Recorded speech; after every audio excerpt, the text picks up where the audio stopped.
Okay, now so far we have seen that uh, B traversing. Now B has been completed. So now check what happens with C. So I'm saying that it is two function call we have to think. One is recursion function call and one is normal function call. The normal function call is with the A. Actually, we happen that A is having three children's. The three children's out of that B is completed. Now we'll go for C. How it will go for C means uh, this will become false and it will return to over here. So internally the original for loop is going to iterate now. For that it neighbor will become instead of B now it will become C. Okay. Now our right now neighbor is C. Now check this one.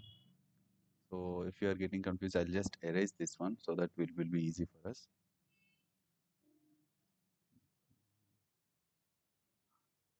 Okay.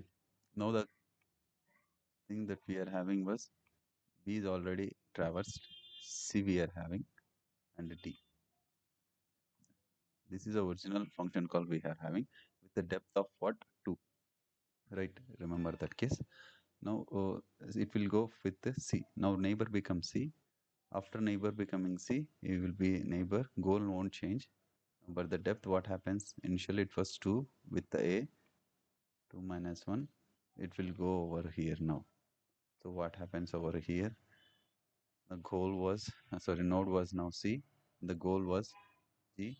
The depth has become now as 1. So now it will enter this function definition. C is equals to goal. No, that is G. It is not true. Is depth limit is less than or equals to 0? No, it is also not true. So where it comes to here. Now again you have to check what is our current node. The current node is now C. Okay. Now check observe this carefully. Now t dot get function c dot node. What is this? C now acts as a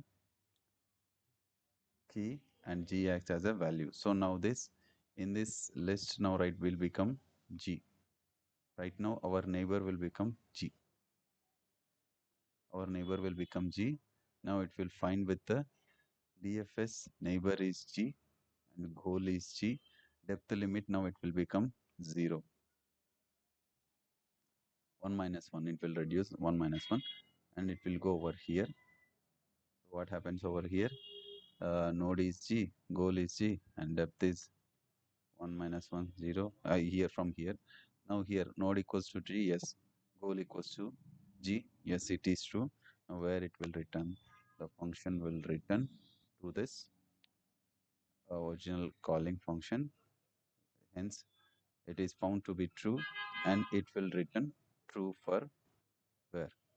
So it will return true over here. This will return true internally over here.